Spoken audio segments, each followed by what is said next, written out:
கர்த்தர் உன்னை தினமும் தேடி வர என்ற தலைப்பில் நாம் அதிகமாய் தியானித்து வருகிறோம். ஒவ்வொரு நாளும் நம் தேவன் நம்மோடு கூட இருந்து நம்முடைய வாழ்க்கையில் எல்லாவித ஆசீர்வாதத்தையும் தருகிறவர் நம் கூடவே இருக்கிறார்.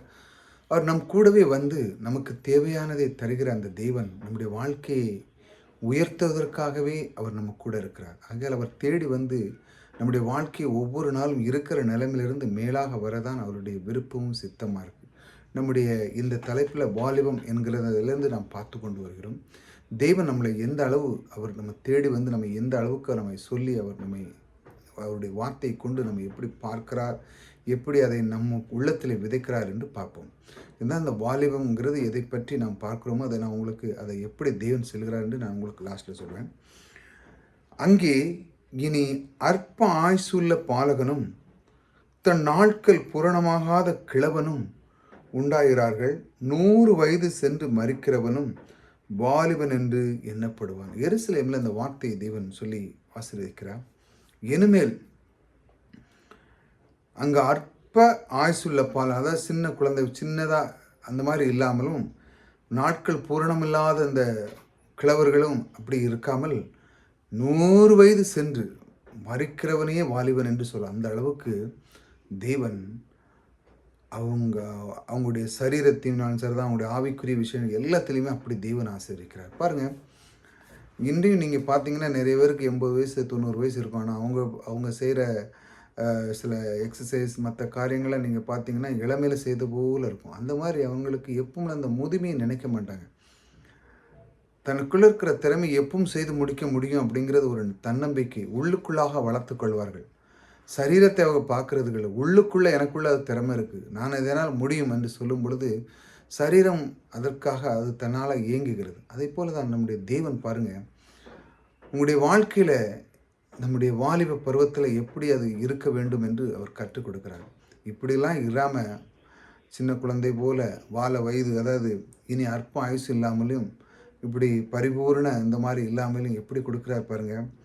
100 வயது சென்று மரிக்கிறவனுக்கு வாலிபன் என்று நினைப்பாங்க. 100 வயசு அவன் போனாலும் அவனும் வாலிபன் தான். அந்த அளவுக்கு அவனுடைய எல்லாம் தாளந்து எல்லாம் இருக்குது. அவன் பாருங்கள், இந்த வயசுலேயும் அவன் எல்லாமே செஞ்சாங்க அப்படி சொல்லுவாங்க. பாருங்கள், சில பேர் பார்த்திங்கன்னா பிள்ளைகள் கடந்து போய் பேரன் பேத்தி மற்ற எல்லாருக்குமே போக எல்லா காலமும் பிள்ளைகளுக்கும் பேரத்துக்கும் எல்லாத்தையும் செய்வாங்க. எப்படி வாலிப வயசில் தன்னுடைய வேலைகளை செய்தாரோ அதே போல் இப்பவும் அவர்கள் செய்வார்கள். மரிக்கும் போதும் சிலவங்க மரிக்கிறதுக்கு ஒரு நாளுக்கு முன்னுக்கூட்டி அவங்க வேலை செஞ்சுருப்பாங்க, மற்றவங்களுக்கு உதவி இருப்பாங்க, இப்படி ஏகப்பட்ட காரியம் கற்றுக்கிடுவாங்க. இது எங்கேருந்து வந்தது? இந்த வாலிப பருவங்கள் எங்கேருந்து வந்தது என்று நாம் பார்க்கிறோம். அதுதான் நான் உங்களுக்கு சொன்னேன். வாலிபம் அப்படிங்கிறது தேவன் எதை குறிக்கிறார் என்றால், நீங்கள் தேவனுக்காக வாலிப பருவத்தில் கொடுத்த அந்த நேரம், தேவனுக்கு கொடுத்த அந்த நேரம், தேவனுடைய வார்த்தையை உள்ளத்தில் விதைத்த அந்த நேரம், தேவனோடு நீங்கள் அதிகமாக இடைப்பட்ட அந்த நேரம், தேவனுடைய வார்த்தை அதிகமாக தியானித்த நேரம், அந்த நேரம்தான் இன்று அது பலன் கொடுக்கிறது. பாருங்கள், தேவனை தேராமல் தேவனுடைய வார்த்தையை கையாளாமல் ஏதோ ஏனோ தானோ இருந்தவங்க பாருங்கள், அவள் லைஃப்பை சீக்கிரமாக குறுகி போயிடும். ஏனென்றால் தேவனோடு இருக்க ஒன்லி அவங்க என்ன நினைக்கிறாங்க, இந்த வாழ்க்கையில் வேறு ஒன்றும் கிடையாது, ஏதோ இருந்தால் சாப்பிடான்னு பாஸ் அவ்வளோதான், வேறு ஒன்றும் கிடையாது அப்படின்னு சொல்லி கடவுளே இல்லை அப்படிங்கிற அளவுக்கு போயிடுறாங்க சில பேர்கள். அவங்கெல்லாம் தன்னுடைய வாழ்க்கையை சீக்கிரமாக மாண்டு கொள்ளுங்க. ஏனென்றால் அவங்களுக்கு வேறு அதை தேடுதலே இல்லை, வாழ்க்கையில் தேடுதலே கிடையாது. வாழ்க்கையில் தேடுதலுங்கும்போது புதுமையாக பார்க்குறதுக்கு அவங்க ஆர்வம் இல்லைங்கும்போது அந்த பூமியில் இருந்து என்ன பிரயோஜனம்? புதுசாக நீங்கள் கற்றுக்கொள்ளணுங்க. வாழ்க்கையில் எத்தனையோ துறைகளில் பாருங்கள், ஏகப்பட்ட துறைகள் இருக்குது. சிலவங்க பாருங்கள் ஒரே இதில் குறுகி நின்றுவாங்க. இடையில நேரம் எடுக்கும்போது நீங்கள் கற்றுக்கொள்ளலாம். பாருங்கள், இப்போ நீங்கள் கேட்குறீங்க, பிரசங்கத்தை கேட்குற ஒரு ஆர்வம் இருக்குது, இது ஒரு நேரம் தான். இதை நீங்கள் கற்றுக்கொள்ள விரும்புகிறீங்க இல்லையா? தன்னுடைய வாலிய பருவத்திலே நீங்கள் இப்போ கற்றுக்கொள்ள விரும்புங்க. ஆக இப்படி தேவன் விருப்பத்தை கொடுக்குறார். அவர் உங்களை இந்த மாதிரி தான் ஒரு விருப்பம் மட்டும் இல்லை, உங்களுடைய வாழ்க்கையில் எல்லாத்துலேயும் பெருகணும் என்கிற ஒரு ஒரு ஒரு விதையை உங்களுக்குள்ளே வச்சிருக்கிறார். நீங்கள் எல்லாத்துலேயும் பெருகணும். பெருகுது மட்டுமல்ல, பெருகுது என்பது குழந்தைகள் மட்டும் இல்லை, நீங்கள் ஆற்றல்கள், திறமைகள், உங்களுக்குள்ள தாளந்துகள் இதெல்லாம் நீங்கள் பெருகணும்.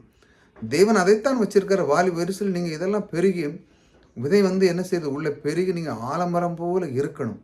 தேவனுடைய விருப்பம் தான். வாலிபன் எப்படி இருக்க வேண்டும் என்றால், அவன் 100 வயசு இறந்து போனாலும் அவனை வாலிபன் சொல்லணும். ஏன்னா இப்பவும் அவர் செஞ்சார்.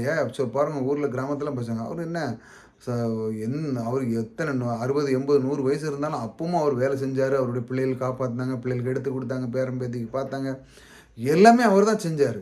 அப்படிங்கும்போது அது ஒரு வாலிப பருவத்தில் உள்ள மாதிரி இருக்குது. சில பேர் என்ன தெரியுமா, வயசான பிறகு மற்றவங்ககிட்ட கையேந்த நிலைமை ஆயிடுது. முடியாத சூழ்நிலை. அந்த அளவுக்கு அவங்க தன்னுடைய திறமையை வளர்த்து கொள்ளாதனால தான் அதனுடைய பிரச்சனை. தன்னுடைய திறமையை வளர்த்து கொள்ளணும். தனக்குள்ளே இருக்கிற இந்த சரீரத்துக்கு மட்டுமல்ல, ஆவிக்குள்ளான அந்த ஆண்டவரை தேடுதல் ஒரு திறமை இருக்கவருக்கு இருப்பாருங்க. அது தேடும் பொழுது உங்களுக்குள்ளே குறைவே இருக்காது. நீங்கள் மற்றவர்களுக்கு கொடுக்கிற வண்ணமாக நீங்கள் ஆகிவிடுங்க. ஏனென்றால் தேவன் அப்படித்தான் உங்களை உண்டாக்கியிருக்கிறார். ஏன்னா நீங்கள் பெருக்கத்தை விரும்புகிறீங்க.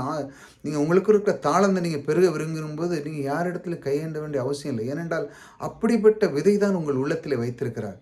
அதைத்தான் தேவன் சொல்கிறார், நீ வாலிபனாக இருக்க வேண்டும். சும்மா ஏதோ சிறு வயசில் போகிற மாதிரி அற்ப ஆயுசு மாதிரியும் பூரண நாட்கள் இல்லாத மாதிரி அப்படிலாம் இருக்கக்கூடாது. பூரண நாட்கள் இல்லை.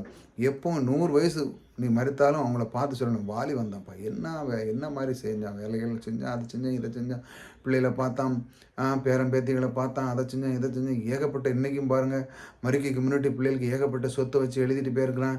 எல்லா காரியத்தையும் செய்யும் பொழுது சும்மா ஏதோ இந்த கிழவன் மாதிரி பேசாமல் வாலிப பருவம் போல பேசுறதுக்கு அளவுக்கு தான் தேவன் உங்களை வைத்திருக்கிறார். அது எப்படி நடக்கும் என்றால், தேவனை வாலிப பருவத்திலே தேடும் பொழுது இது நடக்கிறது. ஏனென்றால் விதை அப்போ விதைச்சிட்டான். கிழவனாகும்போது பக்கத்தில் சர்ச்சுக்கு இருக்க இடத்துலையும் போய் வீடு வாங்கிட்டு அப்படி இப்படி இருந்து அதில் ஒன்றும் பிரயோஜனமே கிடையாது. அந்த நிலத்தில் போட்டு என்ன பிரயோஜனம்? வாலிபத்தில் போடணும் அந்த நிலத்தை. அந்த நிலத்தில் அந்த விதையை வாலிபத்தில் விதைக்கும் பொழுது தான் அது தன்னுடைய கனியை பெற கொடுக்கும். அப்படித்தான் தேவன் உங்களுக்கு கற்றுக் கொடுக்குற அந்த வாலிப பருவத்தை தேவனுக்காக ஒப்பு கொடுக்கும் பொழுது கர்த்தர் எல்லா பரிபூரணத்தையும் தருகிறவர் உங்களோடு கூட இருக்கிறார். முதலாக வந்தவங்க சப்ஸ்கிரைப் பண்ணிச்சாங்க. தொடர்ந்து அந்த வாலிப பருவத்தை இன்னும் ஒரு வாரங்கள் கேட்போம். அதற்கப்புறம் வேறு தலைப்பு பார்ப்போம். இப்படி ஒவ்வொரு தலைப்பிலையும் நாம் பார்த்து கொண்டே வருகிறோம் அல்லவா? கர்த்தர் உங்களோடு கூட இருக்கிறார். கர்த்தர் உங்களை ஆசீர்வதிக்கிறார்.